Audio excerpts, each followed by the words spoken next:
back to another episode of Fashion Meets History with Domii Davis. All right, before we get into the episode, you know the drill. Feel free to follow me on my social media channels below, and don't forget to like, comment, share, and subscribe to this YouTube channel. For the month of March, we are continuing our series on females in the fashion industry for International Women's Month. This week, we're going to focus on several female fashion icons who have all managed to do something pretty amazing. Design an inaugural style for one of our first ladies. For Americans, the first couple is pretty much our version of royalty. Because of that, oftentimes we idolize their fashion and style, although not all of them deserve it. There are some truly unique examples of where there's just amazing style, grace, and elegance, right? We have Barack and Michelle, Avi, Jackie and JFK, Bill and Hillary, Laura and George W. Bush, and dare I say Melania without the Donnie, right? Melania looks good. She does. With that being said, because we idolize the style of the First Lady more so than the President, there's this little unwritten rule. And it states that American First Ladies support and champion American designers throughout the presidential term. Think back to our first episode of Fashion Meets History with Mary Todd Lincoln, the wife of Abraham Lincoln, and her seamstress, Mrs. Elizabeth Keckley. Although the tradition has been happening since pretty much Martha Washington, it really didn't catch the attention of the American public until Jackie Kennedy in the 60s, because she as a person was so iconic herself. In her inaugural attire, she championed American fashion designers like Oleg Cassini and Halston, which we also talked about in a previous episode of Fashion Meets History. As we mentioned a little while ago, the style of forever FLOTUS, Michelle Obama, is legendary. Her inaugural gowns were designed by Jason Wu in 2008 and 2012, respectively, as well as Black designer Sergio Hudson in 2016. And even Melania, who donned Ralph Lauren in her inaugural fits. It's Women's History Month, Dominique. Why are we talking about Oleg Cassini and Halston and Sergio Hudson and Jason Wu and Ralph Lauren? You're absolutely right. Why are we talking about them? They get their credit all the time. It's time for the girlies to get their spotlight. Let's dive into the first ladies who chose female fashion icons to design their inaugural attire. First up, we have Mary Todd Lincoln and Elizabeth Keckley. So we're starting here because this is pretty much where the records of who designed what really started to matter. Before that, there's really not much note. Even after that, there's a pretty distinct gap between who was actually designing the gowns until the likes of Eleanor Roosevelt. Speaking of Eleanor, she's next on our list. Eleanor Roosevelt was married to forever president FDR, and not for the same reason that Michelle is the forever FLOTUS. Homeboy was just low-key a dictator, and he passed away in his 4th term, and America was like, never again, 2-term limit. But even though FDR is iconic historically for presidential policies like the New Deal and the Great Depression and navigating America through World War II, his wife, Eleanor, also has a lot of historical significance. Eleanor is not known for her beauty, but she is known for her mind, and that's why she is a revered First Lady. I like to think even without the little unwritten rule for America's First Ladies, Eleanor would have chosen a female to design her inaugural attire. She was that kind of lady.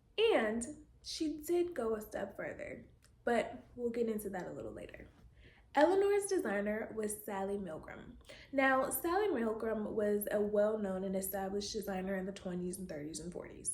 She got her start at the age of 17 and eventually married her husband, and they together operated their very own department store, Milgrim's Department Store.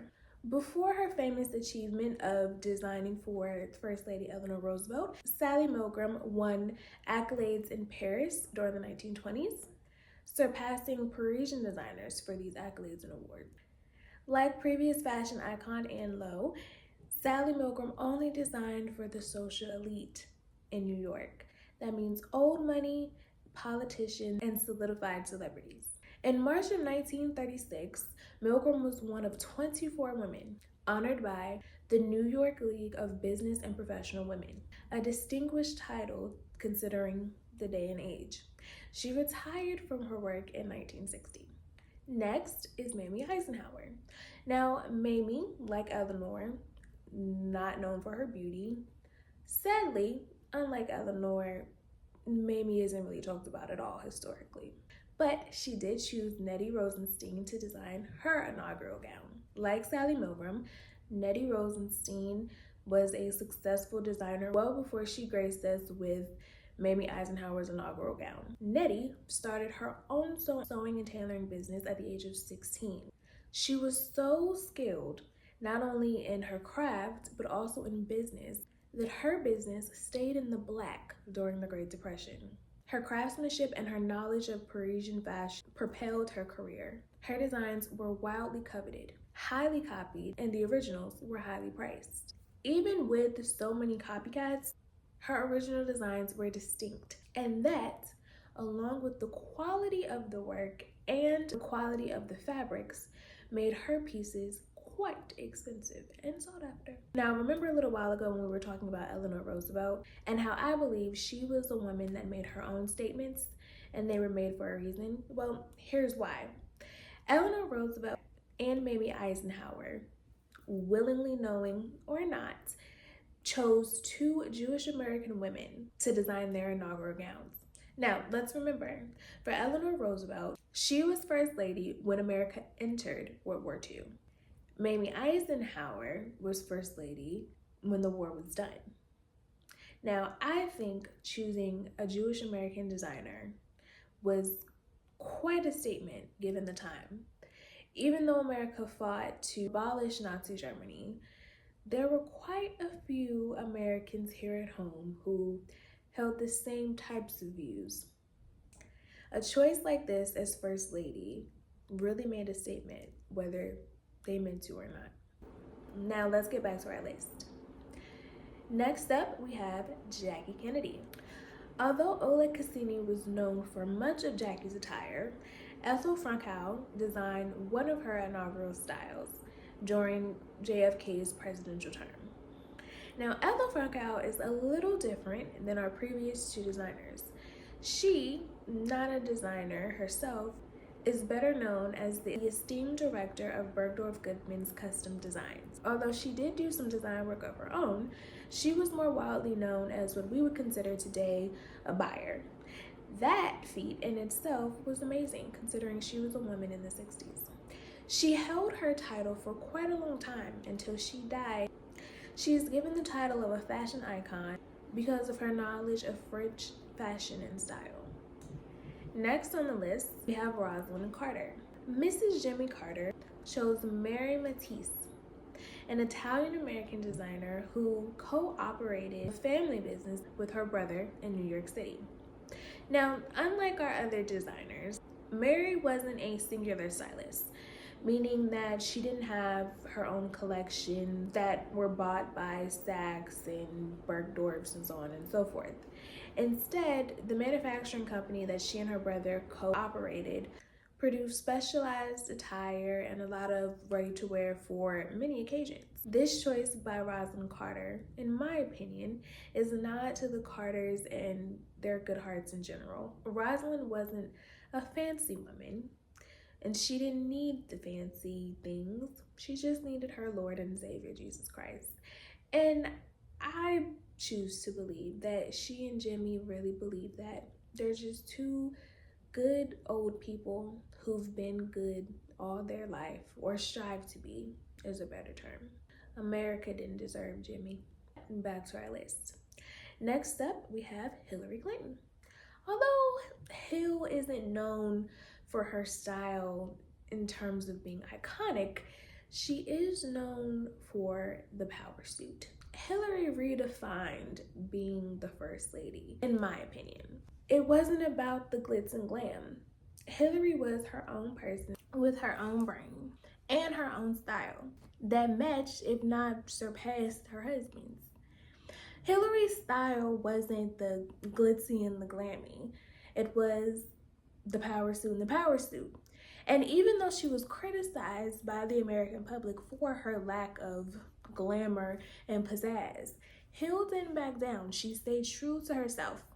That's why her choice for her inaugural designer was iconic in its own right. Hillary chose Sarah Phillips, who in the 90s was an up-and-coming designer. Like a true 80s girl, she got her start working with YSL, Dior, and Ralph Lauren. In 91, Sarah Phillips started her own brand. Her collections were bought by luxury names like Neiman Marcus and Saks. However, the designer life wasn't for Phillips, who soon retired after her short-lived success. Last but not least, that brings us to Michelle Obama. In 2008, Michelle Obama graced us with a dress designed by Isabel Tolledo, a Cuban-American designer. Toledo debuted in 1984. In 1985, she graced New York Fashion Week with her signature collection. In 2006, Toledo became the creative director for Anne Klein. She stepped down from the role in 2007 to continue her solo work. Sadly, Toledo passed away a few years ago. In over 100 years of American history, we can only account for 7 female fashion designers gracing us with their inaugural designs. These 7 women have achieved a fashion status that no one can take away from them, and that's why they're this week's fashion icons. For more videos like this, make sure you like, comment, share, and subscribe to Domii Davis' YouTube channel. Also, be sure to follow me on all my social media platforms below. And that's all I have for you guys today. I'll see you guys next week for another episode of Fashion Meets History with Domii Davis.